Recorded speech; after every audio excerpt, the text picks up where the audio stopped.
നേപ്പാളിൽ കുടുങ്ങിക്കിടക്കുന്നവരിൽ എറണാകുളം മുളന്തുരുത്തി നിർമ്മല കോളേജിലെ അധ്യാപകരും വിദ്യാർത്ഥികളും 12-അംഗ സംഘമാണ് കാഠ്മണ്ഡുവിന് സമീപം കുടുങ്ങിക്കിടക്കുന്നത്. ഇന്റർനാഷണൽ സ്റ്റുഡൻസ് എക്സ്പോയിൽ പങ്കെടുക്കാനാണ് നേപ്പാളിലേക്ക് പോയത്. സംഘം പകർത്തിയ കലാപത്തിന്റെ ദൃശ്യങ്ങൾ 24-ന് ലഭിച്ചിട്ടുണ്ട്. സൂര്യശ്രീ വിവരങ്ങളുമായി കൊച്ചിയിൽ നിന്ന് ചേരുകയാണ്. സൂര്യ, നിലവിൽ ഇവർ സുരക്ഷിതരാണ് എന്നുള്ളതാണ് അവരിൽ നിന്ന് ലഭിച്ചിരിക്കുന്ന അറിയിപ്പ്.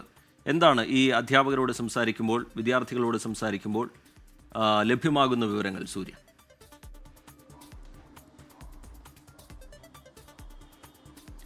ശ്രീജിത്ത്, എറണാകുളം മുളന്തുരുത്തി നിർമ്മല കോളേജിലെ 12-അംഗ സംഘമാണ് നേപ്പാളിൽ കലാപരൂക്ഷിത പ്രദേശമായ കാഠ്മണ്ഡുവിന് സമീപം ഇപ്പോൾ കുടുങ്ങിക്കിടക്കുന്നത്. കാഠ്മണ്ഡുവിൽ നിന്നും 7 കിലോമീറ്റർ അകലെയുള്ള ബെയ്സെപ്പട്ടിയിലാണ് ഇവർ ഇപ്പോൾ നിലവിലുള്ളത്. ഒരു ഇന്റർനാഷണൽ സ്റ്റുഡൻസ് എക്സ്പോയുടെ ഭാഗമായി 7 ദിവസം നീണ്ടു നിൽക്കുന്ന ഒരു സ്റ്റുഡൻസ് എക്സ്പോയുടെ ഭാഗമായിട്ടാണ് ഇവർ ഇന്ത്യയിൽ നിന്നും നേപ്പാളിലെ കാദംബരി മെമ്മോറിയൽ കോളേജിലേക്ക് പോകുന്നത്. എന്നാൽ 3-ാം തീയതിയാണ് ഇവർ ഇന്ത്യയിൽ നിന്ന് തിരിക്കുന്നത്. 6-ാം തീയതി നേപ്പാളിൽ എത്തുകയും ചെയ്തു. ചെന്ന ആദ്യ ദിവസം തന്നെ ഈ ഇന്റർനെറ്റ് ബാനുമായി ബന്ധപ്പെട്ട വിവരങ്ങളൊക്കെ തന്നെ ഇവർക്ക് ലഭിച്ചിരുന്നു. പക്ഷേ ആദ്യത്തെ ദിവസമൊന്നും പ്രത്യേകിച്ച് കുഴപ്പമുണ്ടായിരുന്നില്ല. എന്നാൽ പിന്നീട് വിഷയം കൂടുതൽ രൂക്ഷമാവുകയായിരുന്നു. ഈ സംഘത്തിൽ 2 അധ്യാപകരും 10ഓളം വിദ്യാർത്ഥികളുമാണുള്ളത്. നിലവിൽ കലാപം രൂക്ഷമായതിനെ തുടർന്ന് കാദംബരി കോളേജ് അധികൃതർ തന്നെ ഇവരെ ബെയ്സെപ്പട്ടിയിലുള്ള കോളേജിന്റെ ഹോസ്റ്റലിലേക്ക് മാറ്റിയിട്ടുണ്ട്. ഇവരോട് കോളേജിൽ തന്നെ തുടരാനാണ് ഇപ്പോൾ അറിയിച്ചിരിക്കുന്നത്. സംഘം ഇന്നലെ ഉണ്ടായിരുന്ന കലാപങ്ങളുടെ എല്ലാം തന്നെ ദൃക്സാക്ഷിയായതിന്റെ വിവരണങ്ങളടക്കം നമ്മളോട് പ്രതികരിച്ചിട്ടുണ്ട്. എന്നാൽ അവരിപ്പോൾ നിലവിൽ സുരക്ഷിതരാണെങ്കിൽ പോലും ഇവർ 13-ാം തീയതി 14-ാം തീയതിയാണ് ഇവർക്ക് തിരിച്ചു വരാനുള്ള. തുടരുക. ഇപ്പോൾ ഈ സംഘത്തിലുള്ള നേപ്പാളിൽ കുടുങ്ങിക്കിടക്കുന്ന പ്രൊഫസർ ലാലു പി ജോയ് നമ്മളോടൊപ്പം ചേരുന്നുണ്ട്. ശ്രീ ലാലു പി ജോയ്, എന്താണ് സാഹചര്യം? എവിടെയാണ് കുടുങ്ങിക്കിടക്കുന്നത്? പൂർണ്ണാർത്ഥത്തിൽ തന്നെ സുരക്ഷിതരാണോ ശ്രീ ലാലു പി ജോയ്? ഇപ്പം ഉള്ള സ്ഥലത്ത് ഞങ്ങൾക്ക് ഒരു സേഫ് ഹൗസ് ആണ്. ഞങ്ങൾ എംബസിയിൽ വിളിച്ചിട്ടുണ്ടായിരുന്നു. അപ്പൊ എംബസിയിൽ വിളിച്ച സമയത്ത് അവർ ആദ്യം എൻക്വയറി ചെയ്തത് നിങ്ങൾ എവിടെയാണ് താമസിക്കുന്നത്, നിങ്ങൾക്കൊരു ഷെൽട്ടർ ഉണ്ടോ എന്നാണ്. അപ്പൊ ഷെൽട്ടർ ഉണ്ട് ഞങ്ങൾക്ക് നിൽക്കാനെന്ന് പറഞ്ഞത് കൊണ്ട് തന്നെ അവർ പറഞ്ഞിട്ടുള്ളത് ബാക്കി കാര്യങ്ങളെ കുറിച്ച് ചിന്തിക്കാതിരിക്കുക, പറ്റുന്ന അത്രയും സമയത്തേക്ക് ആ സേഫ് ഹൗസിൽ നിൽക്കുക എന്നുള്ളതാണ്. അതുപോലെ തന്നെ ഈ പ്രശ്നം നടക്കുന്ന സമയത്ത് 1 കിലോമീറ്റർ മാറിയുള്ള സ്ഥലത്ത് ഞങ്ങൾ ഉണ്ടായിരുന്നു. ഒരു കോളേജ് ഇന്റർനാഷണൽ സ്റ്റുഡന്റ് എക്സ്ചേഞ്ചിന്റെ ഭാഗമായിട്ട് ഞങ്ങൾ മുളന്തുരുത്തി നിർമ്മല കോളേജിൽ നിന്ന് വന്നതാണ്. അപ്പം അവിടെ ഈ പ്രശ്നം നടക്കുന്ന വെടിവെപ്പ് നടന്ന സമയത്ത് ആ കോളേജുകാർ ഞങ്ങളുടെ ഹോസ്റ്റലിലേക്ക് പെട്ടെന്ന് മാറ്റാണ് ഉണ്ടായത്.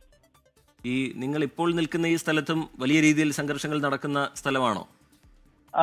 ആ 2-ാമത്തെ ദിവസം ഇവര് ആദ്യത്തെ ദിവസം ഉണ്ടായിട്ടുള്ള വെടിവെപ്പിന് ശേഷം 2-ാമത്തെ ദിവസം ഈ പ്രൊട്ടസ്റ്റേഴ്സ് എല്ലാം കൂടെ വന്നിട്ട് പാർലമെന്റും അതുപോലെ തന്നെ മിനിസ്റ്റീരിയൽ ഹൗസസ് ഒക്കെ തീവെച്ച് നശിപ്പിച്ച ഒരു സാഹചര്യം ഉണ്ടായിരുന്നു. അപ്പൊ ഞങ്ങൾ നിൽക്കുന്ന സ്ഥലത്ത് നിന്ന് ഞങ്ങൾക്ക് കൃത്യമായും ഈ പറഞ്ഞ തീ വെച്ചിട്ടുള്ളതും പുക ഉയരുന്നതുമായിട്ടുള്ള ദൃശ്യം ഞങ്ങൾക്ക് വളരെ എവിഡന്റ് ആയിരുന്നു. എക്സ്പ്ലോഷന്റെയും ഫയറിംഗിന്റെയും സൗണ്ടൊക്കെ ഞങ്ങൾക്ക് ഇവിടെ കേൾക്കാമായിരുന്നു. പക്ഷേ ഞങ്ങൾ നിൽക്കുന്ന ഒരു ഏരിയ ഒരു ഗ്രാമപ്രദേശം ആയതുകൊണ്ട് അത് അങ്ങോട്ട് സ്പ്രെഡ് ആയിട്ടില്ല എന്നുള്ളൊരു കാര്യം മാത്രമാണ്. കാരണം ഇപ്പൊ ഞങ്ങൾ വന്നിട്ടുള്ള ഈ കാഠ്മണ്ഡുവിൽ നിന്ന് തൊട്ടപ്പുറത്തുള്ള ലളിത്പൂർ ഡിസ്ട്രിക്റ്റിലാണ് ഞങ്ങളുടെ ഹോസ്റ്റൽ ഉള്ളത് എന്നതുകൊണ്ടാണ് നമുക്ക് ആ ഒരു സേഫ്റ്റി ഇവിടെ കിട്ടിയത്. പക്ഷേ ഈ പ്രശ്നം നടന്ന സമയത്ത് ഞങ്ങൾക്ക് തിരിച്ചു വരാൻ മാർഗമില്ലാത്തിരുന്നത് കൊണ്ട് ഞങ്ങൾ കാഠ്മണ്ഡു ഡിസ്ട്രിക്ട് നടന്ന് ക്രോസ് ചെയ്ത് അപ്പുറത്തെ ജില്ലയിലേക്ക് കടന്നിട്ടാണ് ഞങ്ങൾ ഹോസ്റ്റലിലേക്ക് വരേണ്ട ഒരു സാഹചര്യം ഉണ്ടായത്. 2-ാമത്തെ ദിവസത്തെ പ്രക്ഷോഭങ്ങളൊക്കെ നടന്നിട്ടുള്ളത് ഞങ്ങൾക്ക് ഇവിടുന്ന് കാണാവുന്ന ഒരു വിസിബിലിറ്റിയിലാണ് വിഷയങ്ങളൊക്കെ നടന്നത്. അതായത് ഈ മിനിസ്റ്റേഴ്സിനെ ചോപ്പേഴ്സിൽ വന്നിട്ട് റെസ്ക്യൂ ചെയ്യുന്ന കാര്യങ്ങളൊക്കെ ഞങ്ങൾ കൃത്യമായിട്ട് ഞങ്ങൾ നിൽക്കുന്ന സ്ഥലത്ത് നിന്ന് കാണാമായിരുന്നു. ഈ എംബസിയുമായി ബന്ധപ്പെടുന്ന ഘട്ടത്തിൽ നാട്ടിലേക്ക് മടങ്ങുന്നതുമായി ബന്ധപ്പെട്ട് എന്തെങ്കിലും കാര്യങ്ങൾ അവർ അറിയിച്ചിരുന്നോ? അതോ തൽക്കാലം നിങ്ങൾ സുരക്ഷിതരായി നിൽക്കുക, മറ്റ് നടപടികൾ വിലയിരുത്തുന്നുണ്ട് എന്നുള്ള കാര്യമാണോ എംബസിയിൽ നിന്ന് ലഭിച്ച മറുപടി? എംബസിയിലേക്ക് വിളിച്ച സമയത്ത് അവർ ആദ്യം അന്വേഷിച്ചത് നമ്മൾ താമസിക്കുന്ന സ്ഥലം എവിടെയാണെന്നുള്ള കാര്യമാണ് അവർ ആദ്യം അന്വേഷിച്ചത്. അതുപോലെ തന്നെ ഞങ്ങൾക്ക് തിരിച്ചു പോരേണ്ട ഡേറ്റ് 14-ാം തീയതി സൊനോലി ബോർഡർ കടന്ന് ഗോരഖ്പൂരിൽ നിന്നാണ് ഞങ്ങളുടെ റിട്ടേൺ ട്രെയിൻ ഉണ്ടായിരുന്നത്. അപ്പം തിരിച്ചു വരുന്ന ട്രെയിനിന്റെ കാര്യം എംബസിയിൽ അറിയിച്ചപ്പോൾ അവർ പറഞ്ഞത് ഇപ്പൊ തൽക്കാലത്തേക്ക് നിങ്ങൾ തിരിച്ചു പോകുന്ന കാര്യത്തെക്കുറിച്ച് ടെൻഷൻ അടിക്കാതിരിക്കുക, അത് ഒരു ഫീസിബിൾ ഓപ്ഷൻ അല്ല, ഇപ്പോഴത്തേക്ക് വെയിറ്റ് ചെയ്തേ പറ്റൂ എന്നുള്ളൊരു കാര്യമാണ് അറിയിച്ചിട്ടുള്ളത്. 12 പേരാണ് ആ സംഘത്തിലുള്ളതെന്ന് തോന്നുന്നില്ല. ഈ ഭക്ഷണത്തിലൊക്കെ ബുദ്ധിമുട്ട്, അത്തരത്തിലുള്ള പ്രശ്നങ്ങൾ വല്ലതും ഉണ്ടോ ശ്രീ ലാൽ? ഞങ്ങള് ഒരു ഫാമിലി റൺ ചെയ്യുന്ന ഒരു ഡോർമെട്രിയിലാണ് ഞങ്ങൾ വന്നിട്ടുള്ളത്. കാദംബരി മെമ്മോറിയൽ കോളേജ് എന്ന് പറഞ്ഞിട്ടുള്ള കാഠ്മണ്ഡുവിൽ ഒരു സോഷ്യൽ വർക്ക് കോളേജിലാണ് വന്നിട്ടുണ്ടായിരുന്നത്. അപ്പൊ അവര് നമുക്ക് അറേഞ്ച് ചെയ്തിട്ടുള്ള ഒരു ഡോർമെട്രി സൗകര്യമായിരുന്നു. അപ്പൊ ഇവിടെ നമ്മൾ ഒരു 7 ദിവസത്തെ പ്രോഗ്രാം ആയതുകൊണ്ട് തന്നെ ബ്രേക്ക്ഫാസ്റ്റും ഡിന്നറും മാത്രം ഇവിടെ സെറ്റ് ചെയ്തിട്ട് ബാക്കി കാര്യങ്ങൾ പുറത്തുനിന്നുള്ള ഒരു പ്ലാൻ ആയിരുന്നു ഞങ്ങൾക്ക് ഇനീഷ്യലി ഉണ്ടായിരുന്നത്. പക്ഷേ ഈ ഒരു പ്രത്യേക സാഹചര്യത്തിൽ നമ്മളിവിടെ വന്നിട്ടുള്ള കോളേജും ഈ ഹോസ്റ്റലിൽ നടത്തുന്ന ആൾക്കാരും ഞങ്ങളെ സഹായിക്കുന്നുണ്ട്. അതുപോലെ ഞങ്ങളുടെ ഫുഡും മറ്റു കാര്യങ്ങളും എത്ര ദിവസത്തേക്കാണെങ്കിലും കുഴപ്പമില്ല, നമുക്കത് ചെയ്യാന്നുള്ള പോലെയാണ് ഹോസ്റ്റലിൽ നിന്ന് പറഞ്ഞിട്ടുള്ളത്, കോളേജിൽ നിന്ന് പറഞ്ഞിട്ടുള്ളത്. പക്ഷേ തിരിച്ചു വരുന്ന കാര്യത്തെക്കുറിച്ചൊരു വ്യക്തത വന്നിട്ടില്ല. കാരണം ഇപ്പൊ ആർമി ഭരണം ഏറ്റെടുത്തിട്ടുണ്ട് എന്നുള്ളൊരു വിവരം വരുന്നുണ്ട്. പക്ഷെ നമുക്ക് ഇവിടുന്ന് ബോർഡറിലേക്ക് പോകണമെങ്കിൽ 264 കിലോമീറ്റർ ബൈ റോഡ് സഞ്ചരിച്ചാലേ സൊനോലി ബോർഡറിൽ എത്തത്തുള്ളൂ. അതൊരു ഫീസിബിൾ ഓപ്ഷൻ അല്ല ഇപ്പോൾ.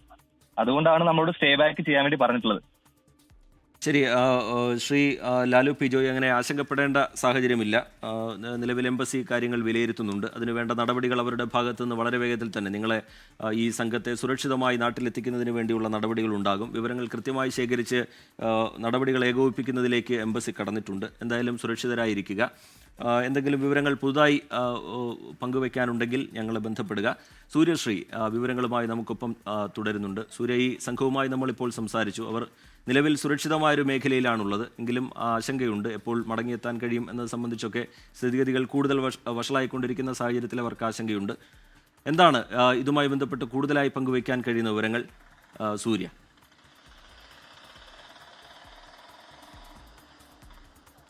ശ്രീജിത്ത്, ഈ കലാപഭൂമിയിൽ അവർ സുരക്ഷിതരായിരിക്കുന്നു എന്നുള്ള വാർത്ത തന്നെയാണ് നമുക്ക് ഏറ്റവും ആശ്വാസം നൽകുന്നത്. എങ്കിൽ പോലും അവരുടെ മടങ്ങിവരവ് ഇപ്പോഴും അനിശ്ചിതത്വത്തിലാണ്. 14-ാം തീയതിയാണ് അവർക്ക് മടങ്ങി വരേണ്ട ട്രെയിനുള്ളത്.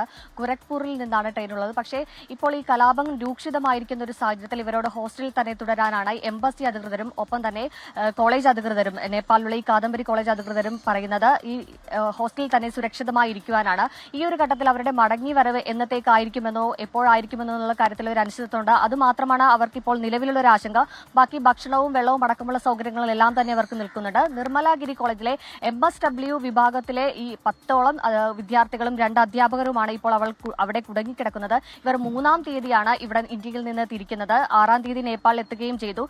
ഒരു 7 ദിവസം നീണ്ടു നിൽക്കുന്ന സ്റ്റുഡൻസ് എക്സ്പോയുടെ ഭാഗമായാണ് അവർ എത്തിയത്. ആദ്യ ദിവസങ്ങളൊക്കെ തന്നെയും അവർ നമ്മളോട് സൂചിപ്പിച്ച പോലെ തന്നെ വലിയ രീതിയിൽ കുഴപ്പമൊന്നുമില്ലായിരുന്നു. ഇന്റർനെറ്റ് ബാൻ എന്നുള്ളത് മാത്രമായിരുന്നു അറിവ്. പിന്നീട് കാര്യങ്ങൾ കൂടുതൽ രൂക്ഷമാവുകയായിരുന്നു എന്നാണ് അധ്യാപകനായ ലാലു പി ജോർജ് തന്നെ നമ്മളോട് വിവരിക്കുന്നത്. ഭരണസംഖ്യ പോലും അവരെ ഞെട്ടിപ്പിക്കുന്ന രീതിയിൽ ഓരോ ദിവസവും കലാപത്തിൽ ഉയർന്നു വരുന്ന ഒരു സംഭവമായിരുന്നു ഉണ്ടായിരുന്നതെന്നാണ് അവർ നമ്മളോട് പങ്കുവച്ചിരിക്കുന്നത്. ഏതായാലും നമ്മൾ കോളേജ് അധികൃതർ പ്രിൻസിപ്പളോടോ അധ്യാപകരോടൊക്കെ തന്നെ ബന്ധപ്പെട്ടിട്ടുണ്ട്. അവരെ നാട്ടിലേക്ക് സുരക്ഷിതമായി തന്നെ തിരിച്ചെത്തിക്കാനുള്ള നടപടികൾ തുടങ്ങും എന്നാണ് അധികൃതർ. സൂര്യശ്രീയാണ് വിവരങ്ങൾ പങ്കുവയ്ക്കുന്നത്. നേപ്പാളിൽ കുടുങ്ങിയവരിൽ എറണാകുളം മുളന്തുരുത്തി നിർമ്മല കോളേജിലെ അധ്യാപകരും വിദ്യാർത്ഥികളും അടങ്ങിയ 12-അംഗ സംഘം കൂടിയുണ്ട്. നിലവിൽ അവർ സുരക്ഷിതരായി തുടരുക എന്നുള്ള അറിയിപ്പാണ് ഇപ്പോൾ എംബസിയിൽ നിന്ന് കിട്ടിയിരിക്കുന്നത്. മറ്റ് നടപടികൾ ഏകോപിപ്പിക്കുന്നുണ്ട് എന്നുള്ള കാര്യവും എംബസി അവരെ അറിയിക്കുന്നുണ്ട്. ലോകത്തെവിടെയായാലും ഏത് സമയത്തും 24 വാർത്തകളും ഓഗ്മെന്റഡ് റിയാലിറ്റി പാക്കേജുകളും എക്സ്പ്ലെയിനറുകളും വിശദമായി കാണാൻ ഞങ്ങളുടെ യൂട്യൂബ് ചാനൽ നിങ്ങൾക്ക് സബ്സ്ക്രൈബ് ചെയ്യാം.